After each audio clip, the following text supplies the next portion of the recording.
রবিবার গন্ডাছড়ার মনোরঞ্জন দাসপাড়ায় বটবৃক্ষের তলে রাস্তার পাশে সন্দেহজনক অবস্থায় এক ব্যক্তির মৃতদেহ উদ্ধার হয়েছে। মৃত ব্যক্তির নাম জয়দেব দাস, বয়স আনুমানিক ৪৫ বছর। পিতা মৃত ধনঞ্জয় দাস।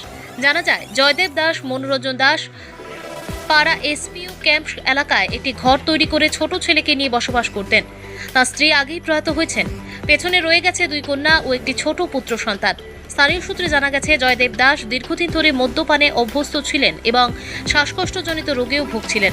এলাকাবাসীর অনুমান, অতিরিক্ত মদ্যপানের কারণেই তার মৃত্যু হয়ে থাকতে পারে, তবে মৃত্যু প্রকৃত কারণ এখনো নিশ্চিত নয়। কি হয়েছে, কি দেখছেন? আমি যাই দোকান আয়া দেখি গামছা বিছাইয়া শুয়ে রয়েছে।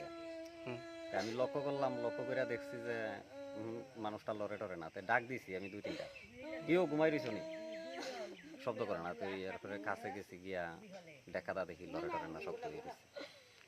এটা নাকি এই রাস্তার মধ্যে ঘুমাইছিল? নাই তো, যেখানে শুয়ে রয়েছে অক্ষণ এখানে। এমনি বাড়ি কোন জায়গায়, কোন জায়গায় বাড়ি তো ক্যাম্পের লগে একটা চাপটা করে আছে আর কি। তাই নাম কি তাই?